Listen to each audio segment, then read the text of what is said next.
have you today over here, sir. We are going to start the program very shortly. Before that, I will kindly request all the participants to mute themselves, and please do not press on the present now button. You will find a button on your right hand side of your screen in the down corner. It's written over there present now. So please don't press on that button, and please mute yourself during the program so that we can hear the speaker properly. So, first of all, I would like to welcome you, Dr. Richard Benkin, to Bidhan Chandra College, to this international webinar organized by the Department of Political Science and History, Bidhan Chandra College, Rishra, Hooghly, West Bengal, India. So, we are really glad to have you over here. Let me give a brief introduction of Dr. Richard Benkin. He's a very well-known human rights activist throughout the world. He has been working on the especially on the Hindu minorities of Bangladesh and the people who are staying in West Bengal, the Hindu minorities who have come from Bangladesh and they have migrated to West Bengal. So he's mostly working on them about their conditions, about their human security conditions. Besides that, Dr. Richard Benkin has authored a book called A Quiet of Ethnic Cleansing, the Murder of Bangladesh's Hindus. And he's also the author of the book, What is Moderate Islam? So today he will be speaking on the he will be speaking on this the quiet case of ethnic cleansing of the Hindus in Bangladesh. So now, sir, it's over to you. You can start. You can deliver your lecture, and once your lecture will be finished, then we'll have some question answers from the participants. So now it's over to you, sir. You can deliver your lecture. Thank you. Thank you very much, and good morning, everyone from the United States. I thank you for giving me a chance to address today's event. Before we get started, however, I want to provide a contact in which I'd like you to place anything I say here, and hopefully a context that you can use going forward.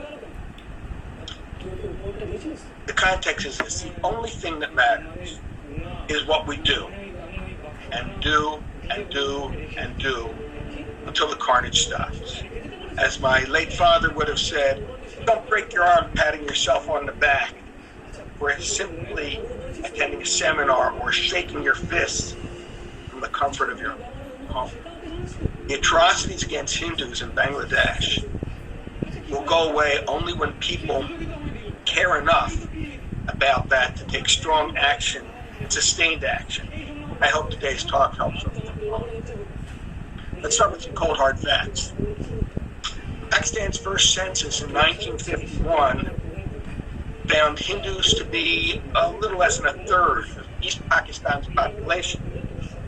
But that's the number that remained after the massive movement of people that accompanied partition.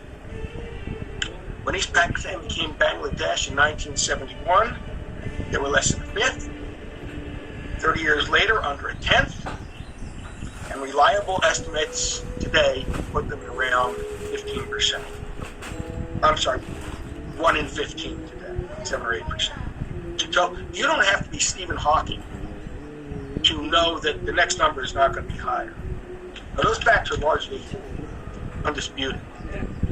The question really is, well, why? Bangladeshi officials for years have tried to get me off the trail of finding that answer with just an array of idiotic excuses. And I want to go over them because it's important for you to know what they are so you'll be prepared and you'll be able to respond quickly when they try to get you to forget about the victims of ethnic cleansing. Start with the first one.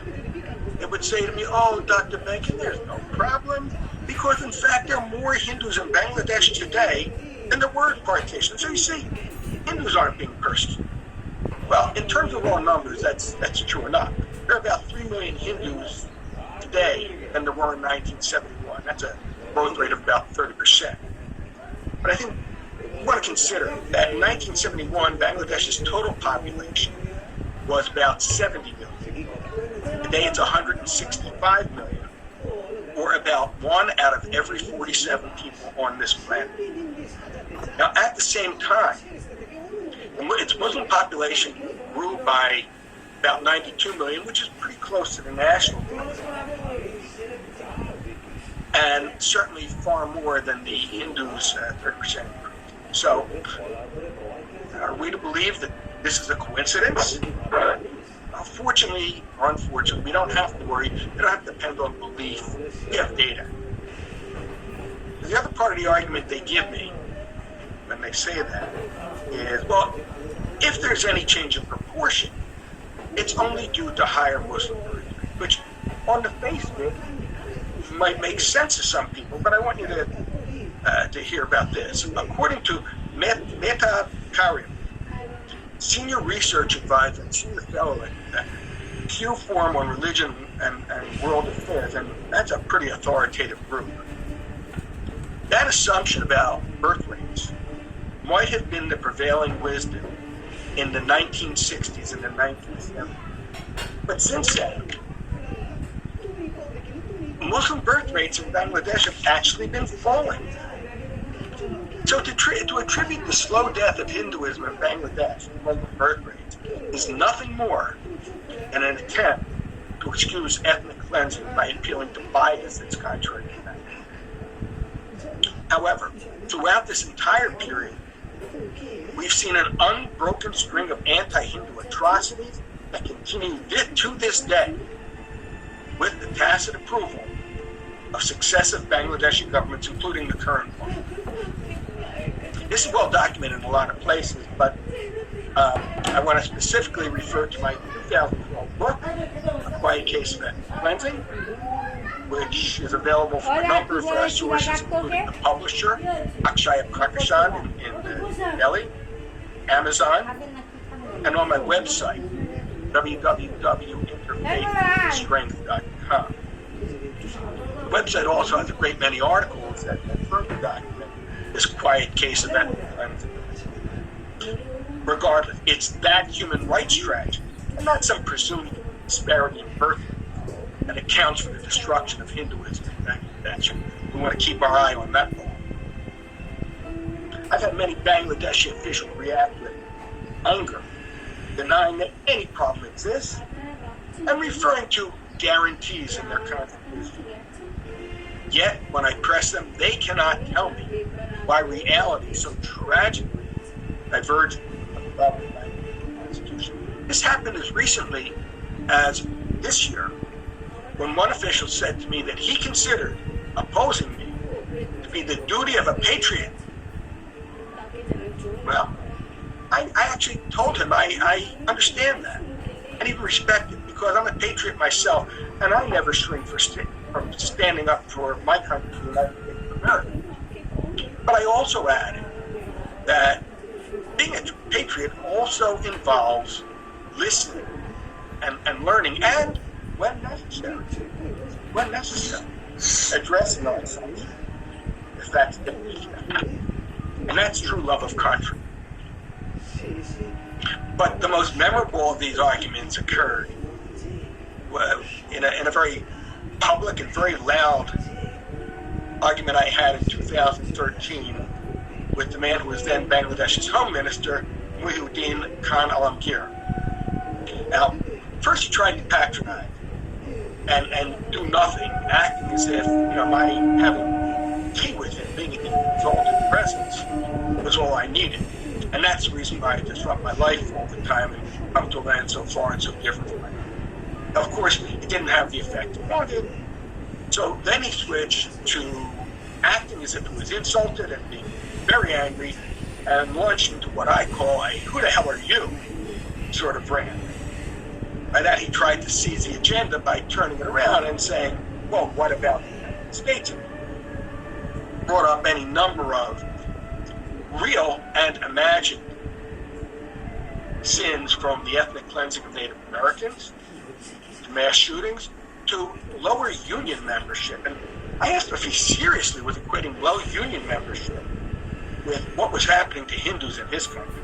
But more than that, I thanked him for actually proving my point by not saying a single word to But my point, and you will see in the one string that went through all my discussions, positive or negative, with Bangladeshi officials, was that none of them even really tried to refute the accusation of all these incidents against Hindus. They really provided excuse.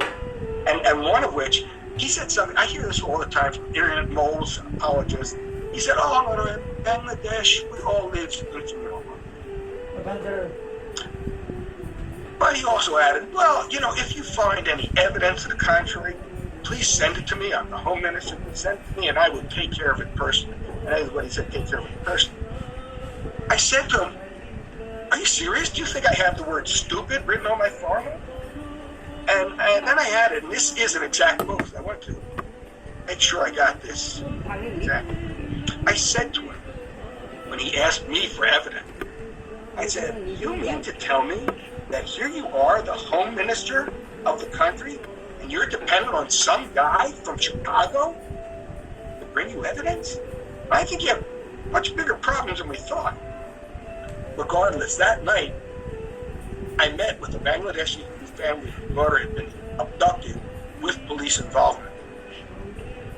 And so I sent him pages and pages of documentation, just so he asked. But of course, he did nothing. Well, shame on me for acting as if he was seriously concerned about all the citizens. Here's another one I like. I'm told, oh, no, the Hindu population, the number of Hindus in Bangladesh has dropped because of voluntary emigration. Well, that's pretty funny, and I would always respond by saying, well, tell me then. We can also say that someone running away from a hungry tiger is doing so voluntarily. I mean, no matter how much they want to stay where they are, they have decided to run away from this hungry tiger. But they've only done so because staying in place is fraught with imminent danger. Is that voluntary? Some years ago, I interviewed a Hindu family in northern Bengal only 22 days after they fled Bangladesh, with little more than the clothes on their back. Their neighbors had invaded their tiny farm, murdered an uncle, beat their father, and gang raped their 14-year-old daughter. Now, no one drove them to the border. No one physically expelled them. I mean to say that they left voluntarily? Hardly. Even now, even today, influential people and their minions with track records of violence continue to threaten Bangladeshi Hindus with death or quote-unquote dire consequences if they don't leave the country. If they decide to leave instead of being killed, will their flight be voluntary? It sounds silly, doesn't it? But I think it's important to be able to respond to that. Yeah. Now, one of the newer excuses I've got when I address specific action is, oh, these things were not directed against Hindus. The majority community faces things. And this generally happens when I'm on the spot and they can't deny these events because I'm right there. See, it's really a stupid excuse, and I generally start by saying this is what the majority community experiences. So tell me, when was the last time Hindus destroyed a mosque? Or the last time Hindus abducted a Muslim child and forcibly converted him?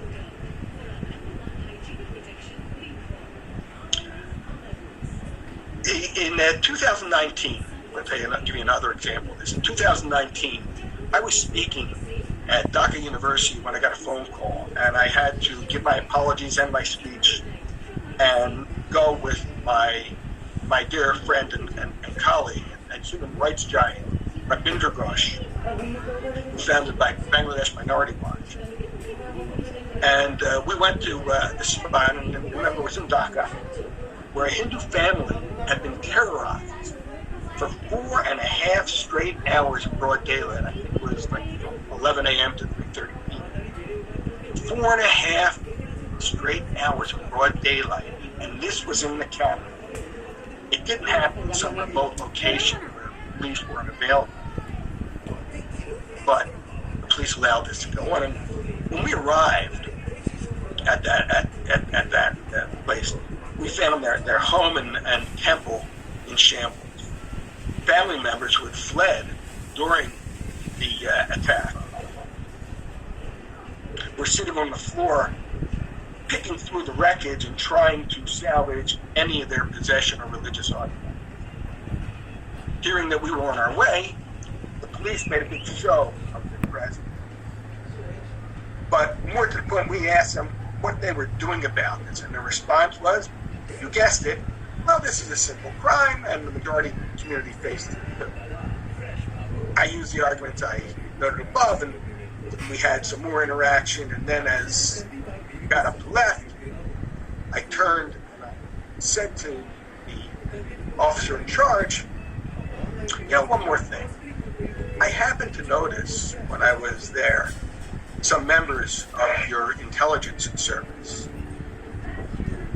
That's something obviously they figured I wouldn't be able to recognize. They didn't tell me it's so bad, or your government's so oppressive that you can't even solve simple crimes yourself. They have to bring in the intelligence. No, they admitted that intelligence only doesn't come for every simple crime, and admitted to us that, well, they were only saying to me what they were going to say. But my favorite award of idiocy goes to one Bangladeshi ambassador to the U.S. who once tried, as he put it, to calm me down by saying again that Hindus have no problem in Bangladesh. And again, this direct quote, it's too bizarre not to get an attack. He said Hindus don't have any problem. Quote, they cannot find suitable matches for their children, so they go to India where there are more Hindus. Again, stupid, right?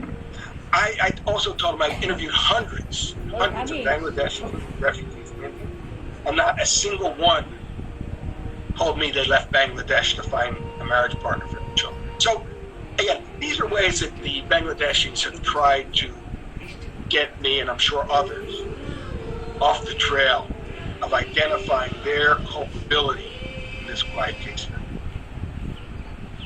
Well, you've probably come across litany of atrocities again and again. There's no point in my rehashing them here.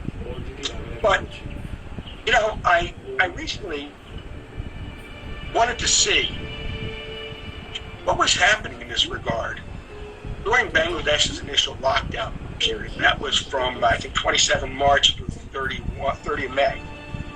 And I figured if people would risk infection and possible death so they could attack Hindus and Hinduism, they're probably pretty committed to it. I also figured that if Sheikh Hasina's government was passive about it, even during this time when these actions might threaten the health and welfare of all Bangladeshis, then they too are probably equally committed to letting it happen. And with this study, I want to be clear, these did not just happen in Dhaka. This happened throughout the country, major cities, as well as small towns and villages. Search as you might, there is not a single example of the government condemning these actions, or a single person being more not to beat them or face the sanctions of big people. So let's see, how strong is the Bangladeshi government's commitment to ethics? The study found 77 anti-Hindu actions during those 69 days. That's more than one every day. All of these actions were specifically anti-Hindu, or they were crimes committed against Hindus because the perpetrators knew they could do so without being prosecuted. And every one of these were actions that perpetrators knew they could do, that perpetrators knew the government did not take action to save victims or arrest perpetrators. So, let me break this down a little bit. These 77 actions involved at least the following: 36 incidents of assault, 31 cases of home invasion, 27 serious acts of vandalism, 22 acts of land grabbing, which I'm sure you're 또 familiar with, 미륵기로서 Bangladesh. 27 acts of religious desecration, including destruction of temples and deities. 11 acts of robbery, 8 death threats, 8 incidents of false arrest, 3 of extortion, and many more attempts at extortion, at least 3 murders, 4 rapes, 2 child abductions, 3 forced conversions, and a number of other crimes. And there were 3 incidents that were so terrible, I can only describe them as anti-Hindu pogroms. And for those of you that don't know what a pogrom is an organized attack on an entire community with government complicity. And there were at least 3 of them. All of them involved Hindus being denied equal protection under the law, something that numerous international jurists have identified as endemic in Bangladesh. And all of them involved armed perpetrators, often with firearms. Now, if this can happen while everyone is sheltering in place, imagine what life is like for Hindus in Bangladesh when there are no such restrictions. I must tell you, I think about this every day, and it breaks my heart every day. And I hope you have the same feeling. Now, just to be clear, I still have to complete that 3rd stage of vetting, which could change some of the specific numbers either higher or lower. But the message is clear and unequivocal. I've certainly verified enough for that. And by the way, because the veracity of any information I provide is very important to me, especially when I give it to senators, people in the U.S. administration, like that. Because the veracity of that information is so important, I will not include an incident unless it has passed some pretty strong, exacting standards. First of all, if I see it myself, that's confirmation. And obviously that doesn't apply in this recent study. But I left Bangladesh on 27th of February and have been confined by our own COVID-19 lockdowns. But if I did not see it for myself, I will not make that allegation until the action is confirmed by at least, I use more, but at least 2 independent witnesses. I want to emphasize the word independent. I'm not here to help anyone further their own agenda. And by the way, that's pretty important because when you make allegations, you can pretty much bet on people saying, no, this didn't happen. So you better be prepared. Provide good evidence to support your allegation. And I'm willing to do that for any allegation I make. Now, once I've completed the final stage of the vetting, I will get this information to key senators and members of Congress I know and with whom I've already discussed this matter. They're expecting my intervention and also some direction on how they can utilize the U.S. power and influence to stop this human rights tragedy that's pretty much been ignored by the rest of the world. And why, by the way, is this a quiet case of that? And by the way, when I talk about things like this, I try and stay away from the most inflammatory accusations, mostly because I don't necessarily believe it. But why do I see this as being a quiet case of that? I mean, what are these 4 important facts? First, most people outside of South Asia pay very little attention to events in Bangladesh. We see this as a small country with a reputation for natural disasters, poverty, their constant pleas of helplessness, with very few natural resources or geopolitical power. So people just don't pay attention.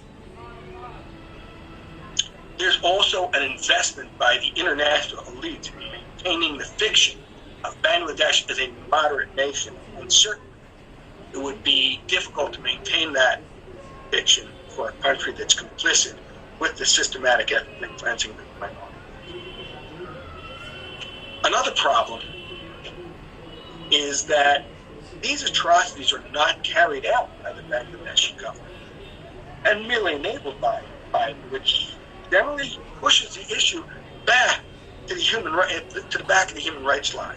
You know, it's a lot easier for someone sitting in Chicago or Paris or Brussels or wherever. A lot easier for someone sitting in Chicago to see the carnage in places like Sri Lanka, during its civil war, Rwanda in the 90s, to take two of many examples. Or it's tough for them to focus on something like this when the Chinese government is actively persecuting Uyghur Muslims and forcing them into high-tech concentration camps. So again, this just doesn't get the attention that it deserves. And fourth, and I want to be clear about this, a major factor that's suppressed action on this is the silence and lack of activism from India and the international Hindu community. Now, that's not to say everyone has dropped the ball, but that strong action just has not been there. I can recall early in this struggle when I first started going to Capitol Hill in Washington. I remember I talked to one U.S. congressman. Well, we believe you, Richard. We know your track record. But tell us, if what you say is important, is that big a problem? Why aren't our Hindu constituents telling you? This actually happened. I remember it very, very clearly.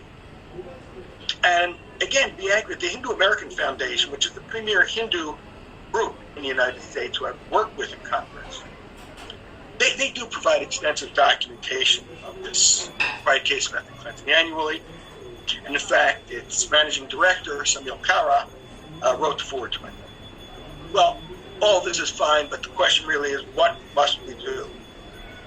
Because it's always frustrated me when people would come to me with problems but not have solution. And certainly that's been the case here, but solutions are as clear as the problem. Let's first talk about India. What can you do in India? India is the world's largest democracy, where there really is freedom of expression. I've spent 1 to 3 months in India every year for the past 13 years. And I've observed that most restrictions on free speech really are generated internally by the individual. The biggest factor seems to be a fear of being thought impolite or even worse. The next is a general desire not to offend political leaders, and even if many reserve that only for the side of the political divide they support, others make it general. So there are others, but those are the two most impactful. So it's really up to individuals to realize that to remain silent because you don't want to be thought of poorly while remaining silent continues the murders, the rapes, the deliberate destruction of Hinduism in Bangladesh is not a choice we should be making. And I find that funny, by the way, because otherwise India has demonstrated a consistent superior ability to get things done. So, I've also been told by several highly placed Bangladeshis, because, by the way, even within the leadership of the country, not everyone feels the same way. And in fact, many in the government have said to me that they recognize the problem, but Prime Minister Sheikh Hasina, who we know is effectively a strong woman in Bangladesh, it's a one-party democracy, as they call it, is adamant in everyone maintaining the party line that there's no problem for Hindus in Bangladesh. Now, one of the reasons some pretty well-placed people told me is India's silence, and that until something comes directly from India, she's not going to let her people do anything different. Every single Indian citizen, and notice I didn't say Hindu citizen, every single Indian citizen must raise their voice and let their elected officials know that they will not tolerate Indian passivity towards the Bangladesh's ethnic cleansing.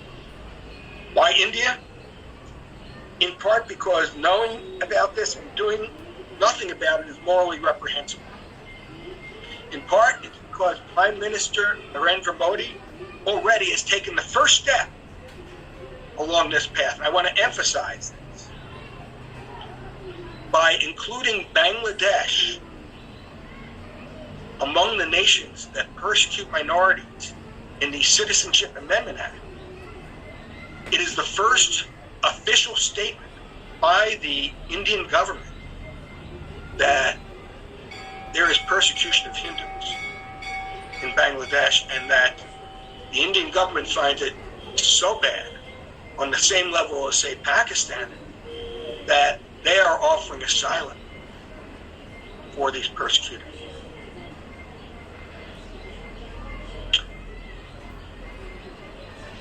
Do you remember some years back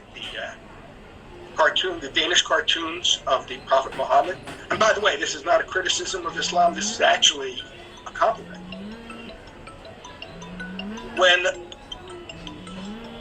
When Muslims were offended by the depictions of the Prophet in the cartoon, at least 15 Muslim majority nations, 15, felt beholden to issue formal protests about it to Denmark. Not to the newspaper, not to the journalists, but to the government of Denmark. And no one was being killed. These were cartoons. No one was facing the atrocities that Hindus face in Bangladesh.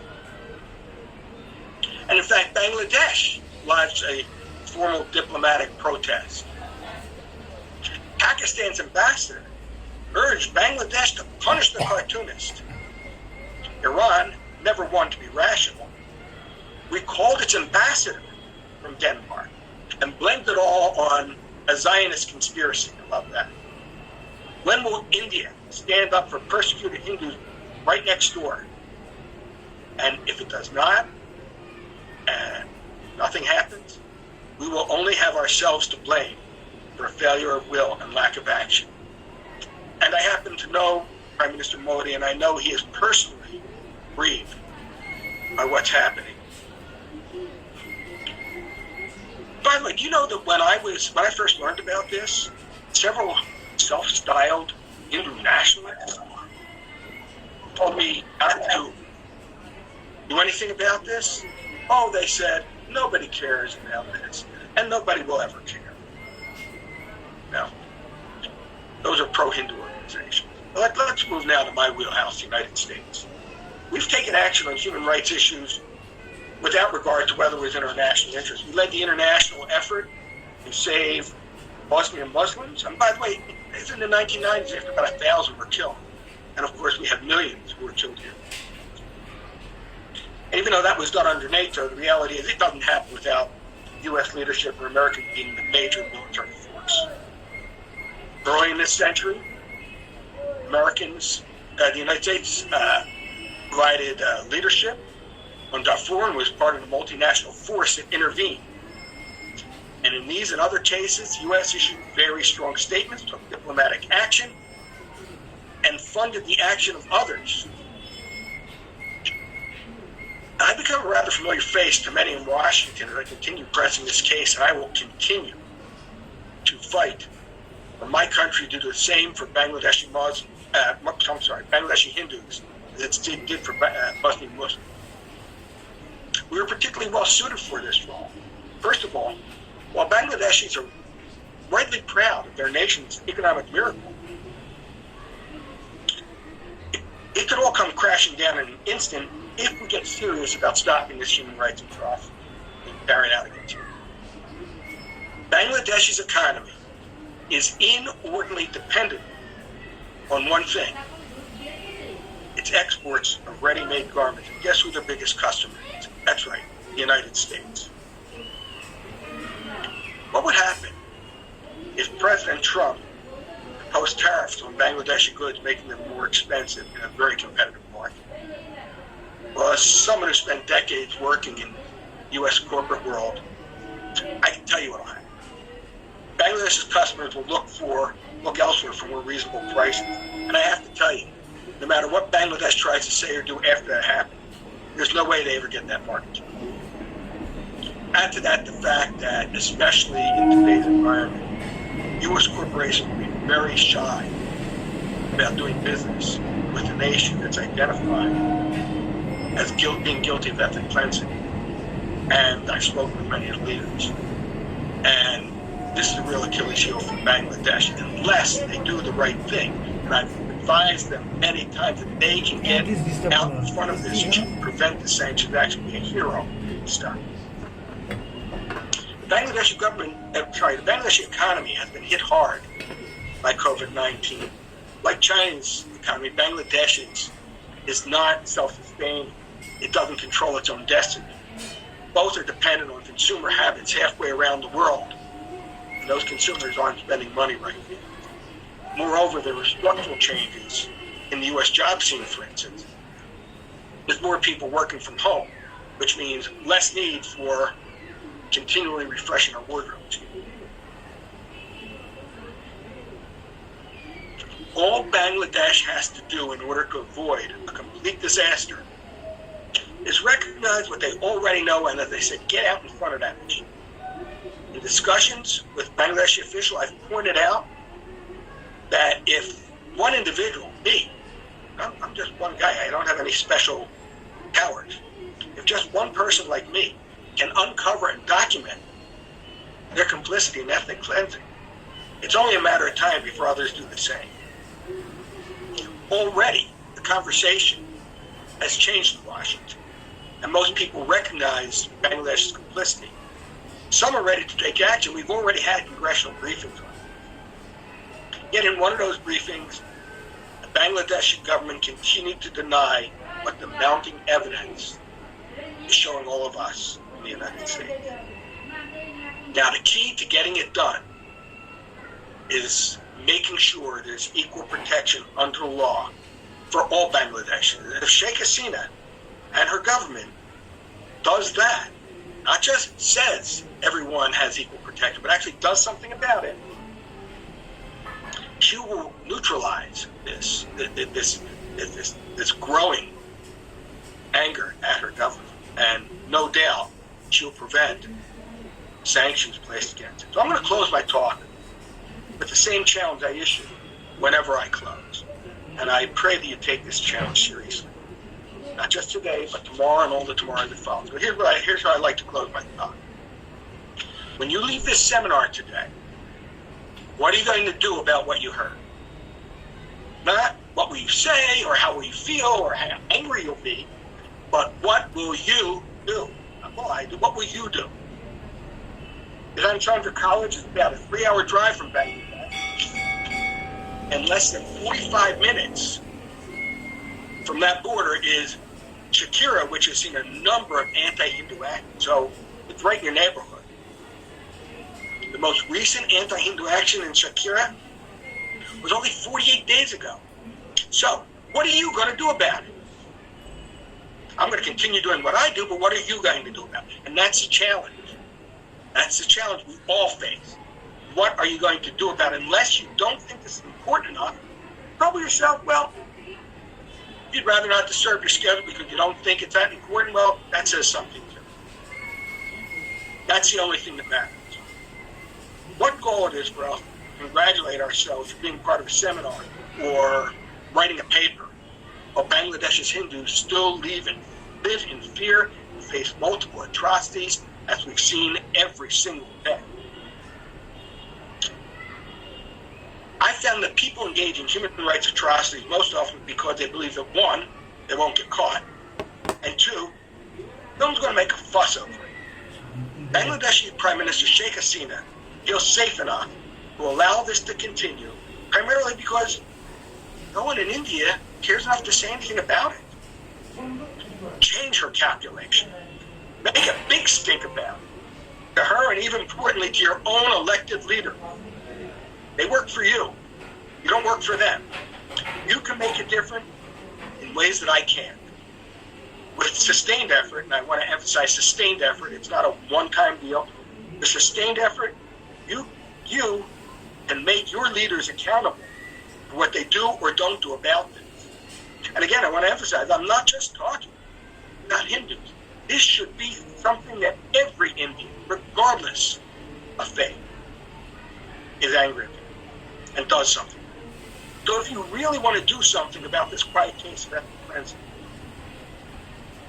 then go to your leaders, sustain your action, propose solutions. You can get my email address from the organizer. So one more time, when you walk away from today's seminar, what are you going to do about it?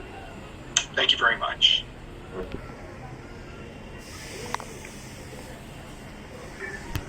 Yeah. Yes, sir. Thank you to you for this wonderful lecture.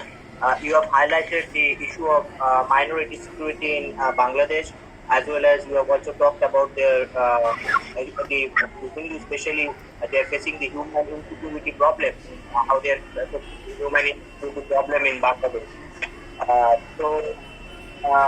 What we'll do is that we'll open the floor for the question and answers. So Diptanu, can I ask question? Yes. You can go ahead with that. So I'm asking. 1 minute. 1 minute, sir. Okay. So I will request the participants in the meantime to post their questions in the chat box. And so now we have Dr. Somindra Mohan Vishwas. He is the joint convener of this program. So I will request him to please, sir, you can go ahead with your question. Okay, thank you. Good evening from India, Dr. Venkins. I'm from the Department of History, Vidhan Chandra College, History, as you know. So my question is just on the opposite side. That is, you spoke of Hindu genocide, I mean the killing of Hindu minorities in Bangladesh and in other parts of the country. But if I put the question the other way around, that is, what do you think of the minority black killings in your state in USA? Just the recent incident happened. Do you think what are the steps taken there, or what kind of human rights violation are taking place in the USA? This is one. Number two, from our country, as you know that in the recent times regarding the NRC issues, some definite human or say human misbehavior had cropped up, and you know that the Muslims, how they had been driven away, or say how they have been made to live in fear. So what kind of thought do you have regarding our government, or for that matter you can say about the minority discomfiture in India? Thank you for that question. I am not here to talk about every human rights issue on the planet. I'm here to talk about what's happening to Hindus in Bangladesh, because you get a lot of people talking about the issues you've spoken about, but not too many people are actually doing something to save the Hindus in Bangladesh, number one. But let me go back to your question, and I'll be brief about it.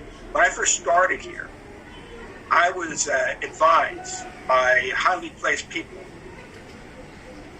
in some human rights and religious freedom sectors that when it comes to human rights, the question's always going to arise: what does some foreign or foreign government have business doing, poking their nose in the situation inside another country? It's a legitimate question, because the issue of sovereignty is a legitimate issue. And here's what they told me, and I want you to think about it with regard to Black Lives Matter in the United States and what's happening in India. They said that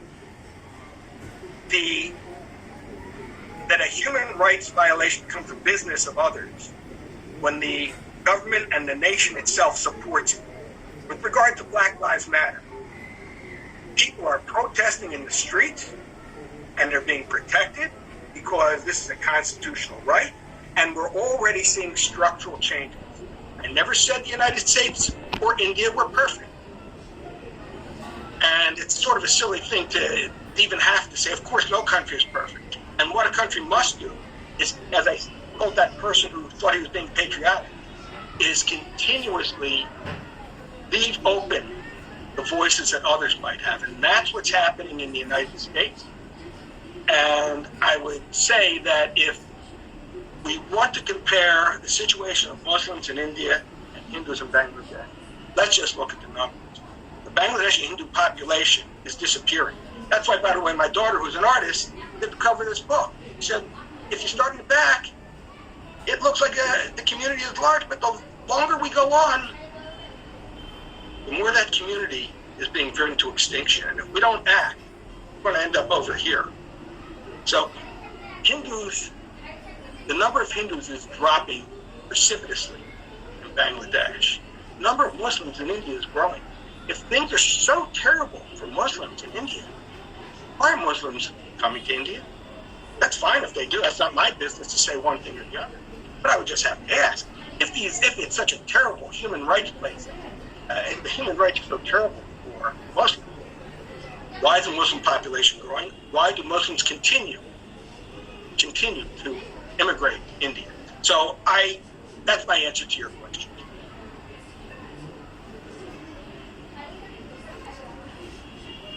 Yeah, so question from Madan Mohan Paul. He is asking that what the Bangladeshi liberals are doing in Bangladesh, and what is the role of Islamic fundamentalist groups and the role of Bangladesh government. If you can elaborate on that, I think you have already said this in your lecture. Yeah. So, but I want to add something for a moment. Yeah. I want to be clear. You can go back and listen to the recording. I am not talking about Muslims versus Hindus. That's not the case. In fact, when I'm in those villages or fighting this oppression of Hindus in cities, not all the time, but quite often, Bangladeshi Muslims come with me. And I'm not talking about the government intelligence people that try and keep tabs on me. Because these Muslims are concerned about the state of their country. And they believe that all citizens should have equal rights. I can't say, oh, Muslims this, Muslims that. Same thing when I would go look at atrocities in West Bengal. Almost every time that I was driving through those villages or on the roads, Muslims were with me. There was always one or two at least. So I really do not look at this as a fight against Muslims. First of all, it's not right. It's just not accurate. But it's a fight. It's a fight that will go on for centuries with nothing good happening.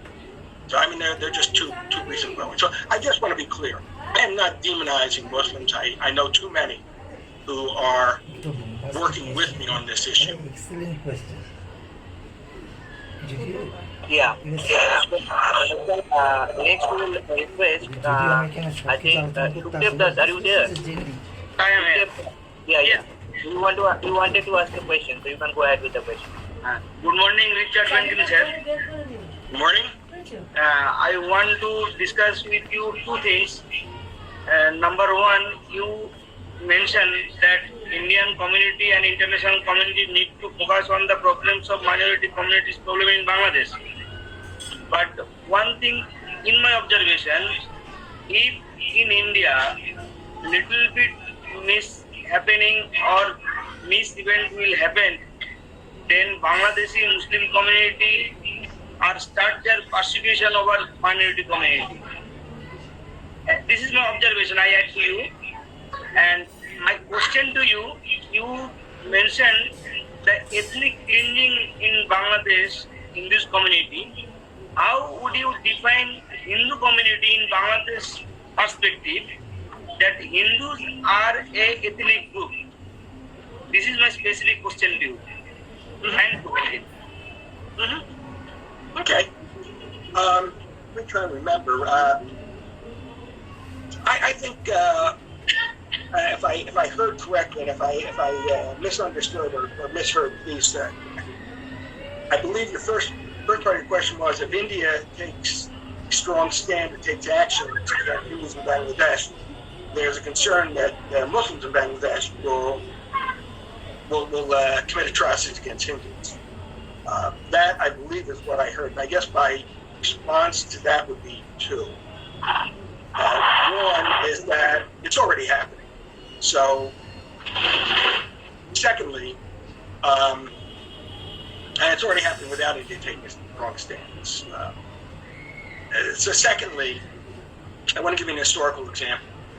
Everyone knows what happened to my people, Jews, in Europe under the Nazis during World War II. At the beginning, in the 1930s, when the German government first started defining Jews as non-citizens and persecuting Jews, there was an effort by the American Jewish community to boycott German goods in response, to make a big point of it.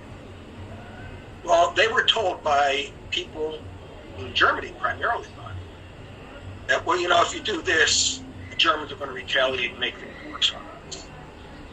Okay, maybe they would. I don't think it would have been worse than what they eventually did, in exterminating over 6 million people. So I often find that while I understand, I really do understand why someone might have that sort of concern, historically, it's not one that holds water. So I would not worry about that. Let's see what happens when India does take a stand. I'm sorry, one more thing. I'm sorry, one more thing. We actually can glimpse a little bit of this now, because we know that there's been a lot of controversy about the NRCCAA, particularly among Muslims who feel that it excludes them, and it certainly identifies 3 Muslim majority countries. So, as I said, this is the first statement by the Indian government about persecution in Bangladesh. But Bangladesh responded by ordering its people, and I say ordering, its people. This is an internal Indian matter, and I can tell you that came straight from Sheikh Hasina. This is an internal Indian matter, and I don't want anything about it. In fact, I wrote an article about it, actually positive, towards NRCCAA for a Bangladeshi newspaper, and was told, the government said, no, we can't talk about it. It's an internal matter for India. So, perhaps concerns about that are misplaced. I'm sorry. Thank you again. Yeah. Next, we have a question from Gulabmir Rahmani. He is from Afghanistan. He is asking you is that how much USA is following the human rights from. I think he wanted to know that he wants to know that how much USA is following the human rights. From my perspective today, American is fighting for human rights, but itself USA is the first country in the world who is violating human rights in the world, in the countries like Iraq, Syria, and Afghanistan. So I think maybe he's focusing on the issue of that why USA is violating the human rights in this country, especially. No, I would say this. I think you're right. I didn't come here to talk about these other issues. If you think it's that important, then get off your butt and do something about it. And just use specifics. Don't just give generalities. Use specific incidents. Vet them as seriously as I vet those I use, and then present them to international bodies, or even to the United States itself, or maybe your own country. So next we have got a question from Pulak Bashak. He's asking that he's from Assam. Okay. I am from Assam, India. In my state, Bangladeshi migration is political issue for a long time. In the past, Bangladeshi Muslim migrants were protected by the previous government for their vote bank. But Bangladeshi Hindu migrants are not protected, even who came before partition. And after the CA by the government of India, the problem is rising as Hindus are threatened by the so-called regional organizations directly or indirectly. So how can we tackle this issue? That's a wonderful question. I want to mention that earlier this year I spent about 6 weeks in Bhutan. And it wasn't my first trip to Assam. I love that part of the country, and I wish nothing but the best for it. With regard to the question, again, I'm not really here to talk about that's a related issue. It's a related issue, and I am aware of the controversy that exists in Assam regarding NRC-CAA.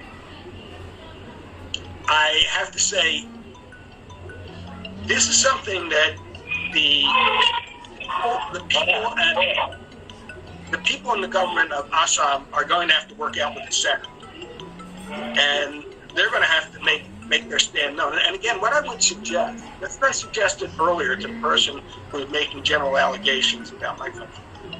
What I would say, or what I would suggest is, if you want to fight this, get as granular, as specific as you can.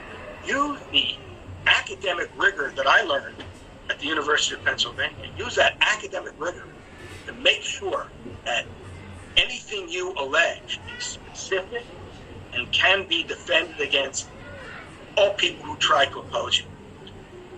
That would be my suggestion to you. Then if you believe that you are fighting for an important issue, then you have to believe that there are a number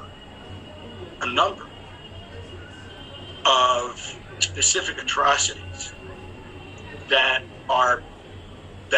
you can substantiate with, as I said, either go there and see for yourself, or use those two independent eyewitnesses. Remember, they got to be independent. And you have the credibility to stand up and fight for the issues that are important for you.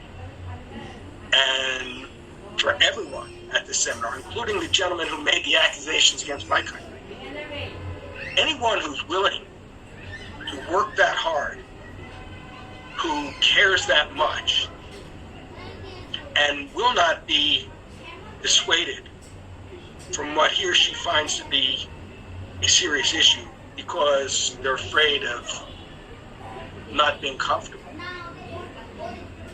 Anyone who does that, whether I agree with them or not, I have respect for that person. So I issue that challenge. As I said, I'm pretty familiar with what's going on in Assam. So I do respect that. That would be my suggestion for you.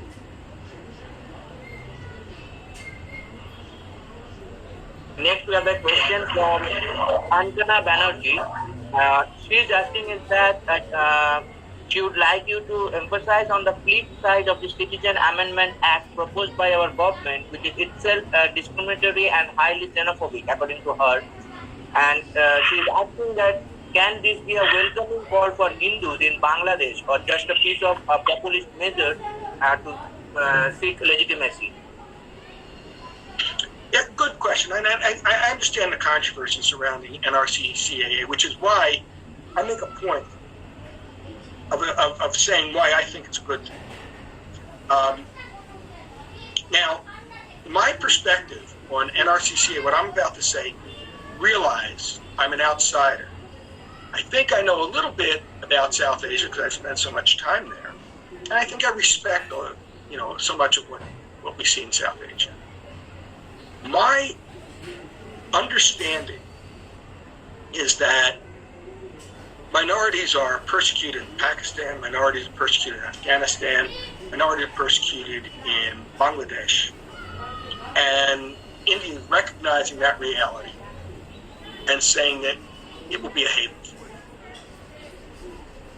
I would think, remember, this is my perspective as an outsider, I would think the assumption is that Muslims are not being persecuted in these three countries because they're Muslims. I know how secularism differs, the meaning of secular differs in your part of the world and mine. So just the fact that religions are mentioned and not all of them might be something that's problematic for you, and I understand that from my perspective and from the perspective of people I've spoken with. The rationale is that India was going to open itself up as a haven for people persecuted, and that in those three countries, Muslims are not being persecuted as Muslims, and That's why they're not included. I will also mention that my suggestion to someone, not to Mr. Martin, but my suggestion to someone was that unless someone is just going to oppose it because they have their own reasons, whether they're noble or otherwise, doesn't matter. But someone's going to. One way I thought that they could blunt that criticism is perhaps Muslims as a whole aren't being persecuted, but we know people like the Ahmadiyya, or Muslims, are persecuted. It'd be good to include those. What about secular Muslims? I know I've seen persecution of them as well. And the governments of those three countries have not really done anything to help them. I've seen Muslim women in particular persecuted. Maybe there's some way to tweak the law to recognize those persecuted groups and still keep the overall philosophy of NRCCAA as India being a haven, and also not opening up India's borders. And I don't care if it's Muslims, Hindus, or whoever, not opening up India's borders to a flood of refugees that the country might not be able to support, especially during this time.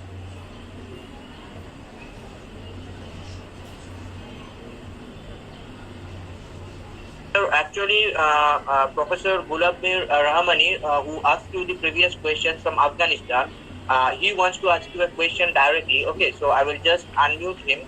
So Professor Gulabir Rahmani, can you hear me? Hello. Hello, Professor Gulabir Rahmani, can you hear me? Yeah. Please go ahead. First of all, I would like to make a thanks from the speaker, and also thank you for our participants. I would like to have a question from the speaker. The first question I would like to make is that the USA has come to Afghanistan for nation building in Afghanistan, to support the nation building in Afghanistan. But since the America has come to Afghanistan and we supported the particular techniques of Afghanistan, and we come across from the particular support of the one ethnic in Afghanistan, and we forget the other ethnicity of Afghanistan, and then the conflict created by America in Afghanistan. I'm sorry, I'm having a difficult time understanding. Let me complete my question. Since 2001, since 2020, America comes to Afghanistan to bring a change for Afghanistan, to bring a change for the new democratic government. Under the new democratic government, America started ethnic cleansing for Afghanistan. Supported the particular ethnics of Afghanistan under the name of Pashtun, and we standed against the other ethnics of Afghanistan.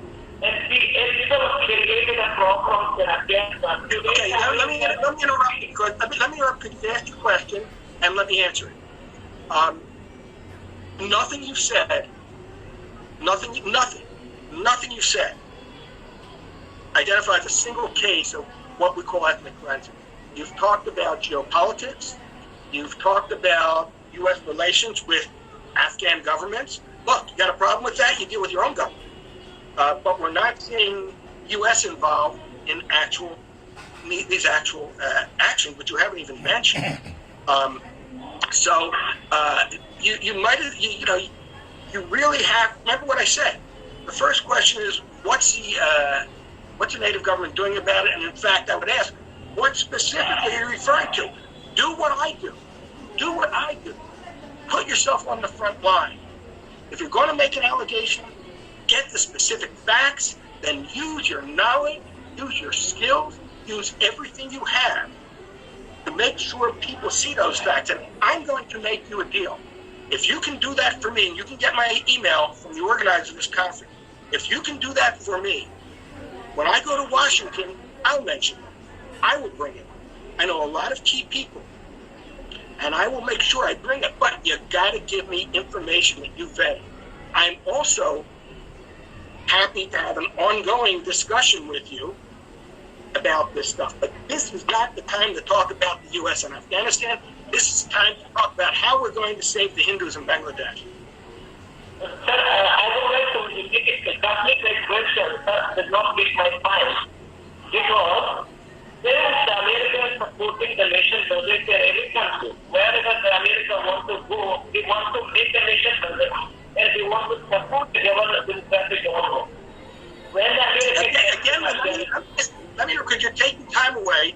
I didn't come here to, excuse me, I didn't get up and do all this work for your issue. I did it to take care of mine, which is saving Hindus in Bangladesh. So I'm going to answer once more, then I will ask the conveners. I will not say another word. Would you please mute this guy? Yeah. Thank you. Now, here's my answer. Not once have I heard a specific. Go get your specific. And please mute this guy because I'm done. Professor Rahman, you can continue the discussion later on with him in any other platform. So we'll move to the next questions because we're running out of time. So thank you very much. So, sir, next question is from Professor Lupsi Mohanty, and she is asking is that. Hello, are you getting me? Yes, I hear. Yeah. So the next question we have from Professor Lupsi Mohanty. She is asking that if you can please throw some light on the relation between ethnic cleansing and eugenics. Ethnic cleansing and eugenics. Yeah, that's really nothing I know. I only know a little bit about that, but it seemed to me that I got a way to talk about it. It would seem to me that if you get people while they're young, if you try and engineer who's going to populate a society later, well, that could accomplish the same goal. But again, that's not really what I can say is that you might remember back in the early part of this century, there was a lot of suicide bombing in Israel. Since then, Israel has defeated them, and I know a lot of the people who were involved there. But there were studies done which showed that suicide bombers targeted, more than anything else, they targeted areas where there were children and young people. That's sort of like, related to the idea of eugenics, just like I found the same thing here. Young people being abducted, women of childbearing years being abducted or killed. It all kind of falls into the same thing, I think, whether one tries to engineer the gene pool, whether one wants to accomplish goal by targeting those who might err young that don't conform to what you would like, or whether it's just direct attacks. They're all kind of related. So I actually first was wondering what I was going to say and how that directly related, but it actually turned out to be a pretty good question, so thank you. Yeah, next we have got a question from Dr. Siddhartha Chatterjee. He is asking is that can neighboring country play any important role in this situation? I mean, I think Dr. Siddhartha Chatterjee is asking you that can neighboring country play an important role in this situation? When you say neighboring, you mean countries neighboring Bangladesh? Yes, yeah. The countries neighboring Bangladesh. Well, what are the countries that border Bangladesh? First of all, Bangladesh is, of course, directly borders only India and a little bit of Myanmar. I don't think you can count on Myanmar for much in this regard. But, of course, as I said, India can do a lot. And I spent some time during my talk explaining that. But I think the best thing that can happen is for India to make a very strong statement, or even a private phone call between Narendra Modi and Sheikh Hasina might do the trick. I don't know. But I think India is the country with the potential to do the most in that regard. I don't think you can expect Pakistan to do anything about it. Bhutan, Nepal. I think India is really the neighboring country you want to look at. And as I said, I addressed a lot of things that India can do during my talk. And again, because India is a democracy, I would suggest that it's up to the people of India to use the tools that the government and structure of the Indian nation has given you to address these issues and help them do something about it. Yeah. So, sir, next we have got a question from Shomodip Shaha. He is asking that how aware are the USA senators with regards to Bangladeshi atrocities on Hindus, because in the 2020 report by the United States Commission on International Religious Freedom listed India as a country of concern, especially after India brought the CAA. However, the CAA is mostly applicable to the minorities who fled from Bangladesh. So therefore, the USCIRF turning a blind eye to Bangladesh, Bangladesh raises concern about it. So he's asking you regarding this. Good question. First, let me mention, I don't think the U.S. is turning a blind eye. I think they are to a large extent, and that's why I go to Washington. So you're absolutely right in that. But that's changed. As I said, we've had congressional briefings now, and so you can read them in the congressional record and elsewhere about U.S. Congress identifying problems, human rights issues with Bangladesh. I also want to mention that the U.S. State Department comes out with a human rights report every year, and this year, and I like to think I had a lot to do with this year identified Bangladesh's persecution of Hindus and minorities. So I agree with you to some extent. I don't know if we're turning a blind eye, but we're certainly not doing everything we can, which is why I keep fighting. But like I said, there are some things. Now, with regard to the United States Commission on International Religious Freedom, I'm glad you brought that up because I have a great deal of experience with that. Shortly after Prime Minister Modi's first election, I was in the Washington area, and previously I had met with some people in the new government. And I called the person who was then the head of the U.S. Commission on International Religious Freedom and arranged a meeting between one of them and her. And we made some progress, but in the end, it all fell to naught. But I will tell you, through that and through many other times involved, I can tell you what the problem is.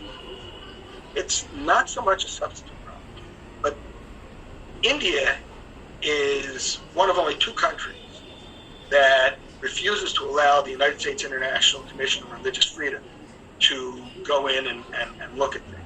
And I tried to arrange things that would be done a little more respectfully. However, let me first say, I understand that. I understand why India might say, who are you to come here and evaluate us?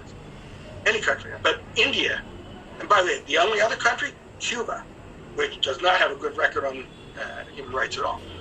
So, U.S. Commission on International Religious Freedom takes a dim view of India. And what I've also told the Indian government some years back was, as long as the Indian government does not engage with U.S. Commission on International Religious Freedom, they will use the sources they have and talk to the people they know. And they will use that to draw their conclusions. And that's very simple. I think if the U.S. government, the Indian government and the U.S. Commission on International Religious Freedom come to some sort of understanding, things might be a little different. But right now, I can tell you it's that, and not the substance of any issues, but it's that which drives the Commission's statements on India. Next we have got a question from Amrit Mukherjee. He is asking you is that, sir, how will you differentiate between Awami League government and BNP government as far as Hindus are concerned? Good question. We know that people make a big deal about the difference between those two, but with regard to the oppression of Hindus, there's little difference again, and I can give you a couple reasons why. There is a very renowned professor at the University of Dhaka, University, Abu Bakr, and what he has said, he is the premier person making Abu Bakr. He is the person who has done the premier studies on the Enemies Property Act, which is actually the basis for most of the land grabbing in Bangladesh. And he's done extensive studies. And let me mention, he's a Muslim, and he's also friendly with the Awami League government, besides being a scholar. His studies showed that during the previous administrations of the Awami League, and during the previous administrations of the BNP, the amount of Hindu land seized in this way was pretty much the same for whoever was in power. In other words, the Awami League stole as much as the BNP did. The Awami League has not done anything about these actions against Hindus that happen every day. Neither is the BNP. So with regard to Hindus, I really don't see much difference at all. Perhaps there isn't potential because if the Awami League does revert to the values that were originally promulgated at independence by Sheikh Mujib in his agreement with India, that was a major factor helping Bangladesh gain its independence. If it goes back to something like that, perhaps.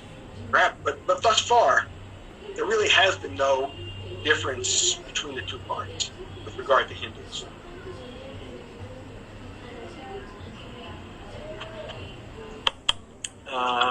Next we have got I think we are done with the questions. I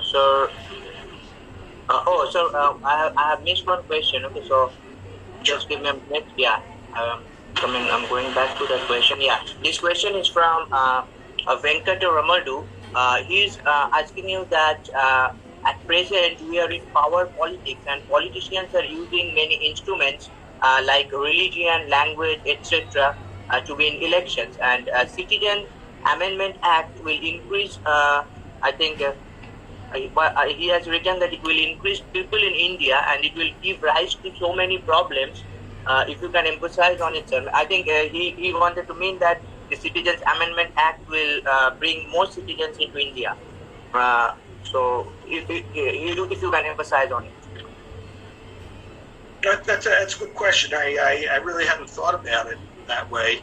I'm glad you say more citizens coming into India. We're not talking about any particular religious groups. I would say that that's a good question. My own take on this would be, I'm familiar with your borders. I've been at the borders with Bangladesh, with Nepal, with Pakistan, and they're pretty porous. People pour back and forth over them all the time. I remember one day standing on the bridge that crosses the Michi River in Panatanki, and I went to the center of the bridge, but I wasn't allowed to go further. They considered further than that in Nepal, but I negotiated to go to the center. And the Michi River was dried at that time. There was no water in it. But I stood on the center of the bridge, and I could turn in either direction, and I saw people running back and forth, often with large parcels. Before that, I watched large lorries cross over from Nepal, stuffed with things. And the people I was with, who were native to the region, identified them and showed me how to identify someone. Oh, that lorry's carrying arms. That lorry's carrying counterfeit banknotes, et cetera, et cetera, et cetera. That lorry's carrying people. So I would say the answer to that question has more to do with how you control your borders than with the act in and of itself. I will add, however, out of respect for the questioner, because I do think it's a good question, I will add that the people who have supported and passed that act should be the first ones to stand up and say we have to control our borders to prevent some sort of demographic disaster affecting India. But I really believe if you want to prevent that sort of influx, you really need to control your borders.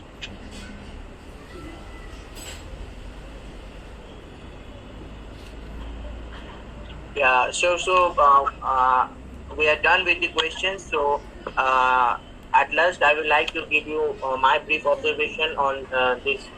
As I have been also working on the human security in Bangladesh for the last 2 years, as you know. So, sir, regarding the minority issue that you have mentioned today, especially about the Hindus. So, what I'm conducting my research, while I interacted with the people of the, especially with the people of the Hindu minority community.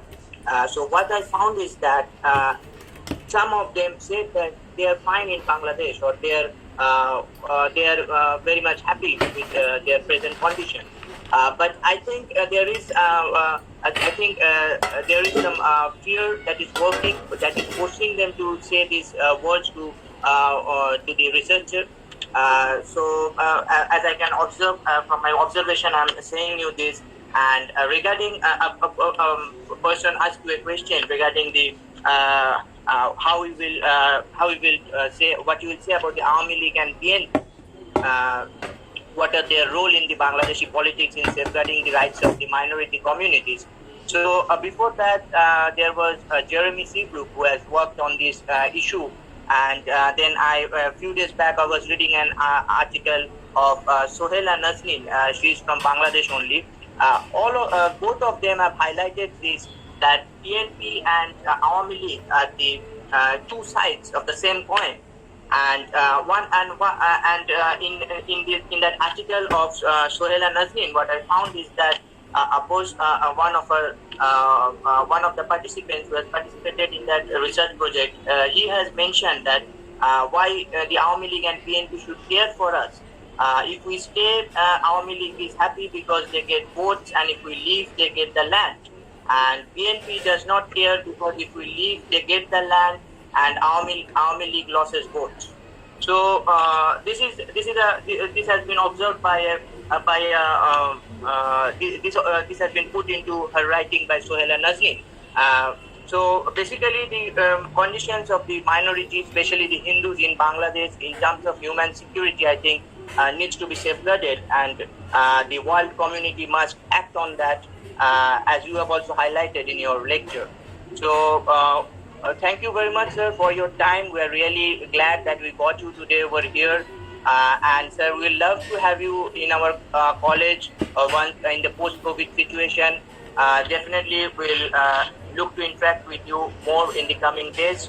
So, sir, be safe, be happy, and take care. So, with this, today we'll end, and I will kindly request all the participants to get the feedback form in their to fill the feedback form. We will provide you the certificate once you fill the feedback form, and that will be provided in the WhatsApp group. The link for the feedback form will be provided in the WhatsApp group. So with this, today we are ending. Once again, I would like to thank all of you for joining us today. I would like to thank my colleagues of Vidhan Chandra College, Vishra. I would like to thank all the students, and especially I would like to thank the Vice Principal of the college, Dr. Ramesh Kaur, and the President of our governing body, Dr. Sudipta Roy, and also I would like to thank the head of the IQAC. They have also helped us in many ways. So thanks to everyone once again for joining us and being with us for this last 1.5 hours. So with this, we are ending. Bye. Namaskar. Yeah, namaskar.